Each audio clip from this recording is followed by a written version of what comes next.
Hi, welcome to the third part of our Let's Learn series. Today we'll be learning all about barding. Barding is the armor worn by warhorses. Of course, on Vera, not only will horses wear armor, but all manner of creatures will wear armor. So last week, Steven released a sneak peek of some barding in Discord. Little did we know, it was hippogriff barding.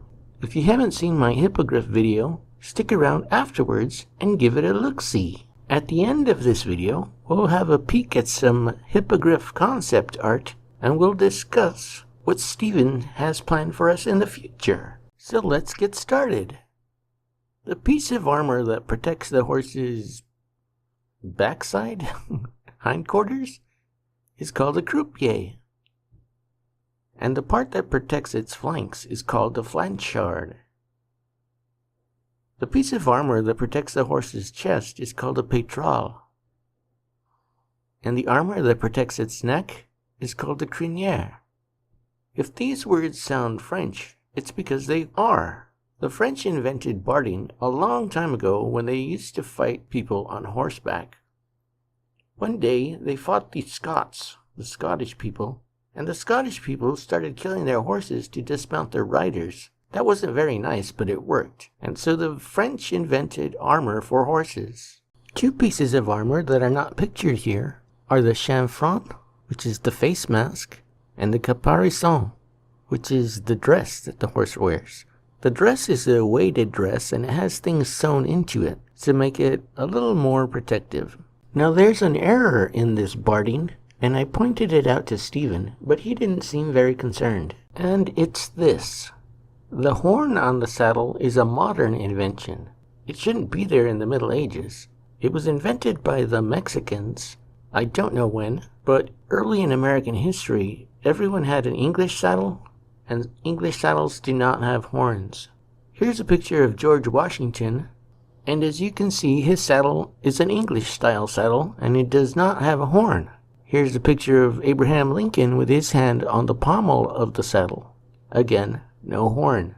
So when I pointed this out to Steven, he said, so okay, I'll give him that. He's the CEO and the creative director. If he likes Starbucks in his Westeros, that's fine with me.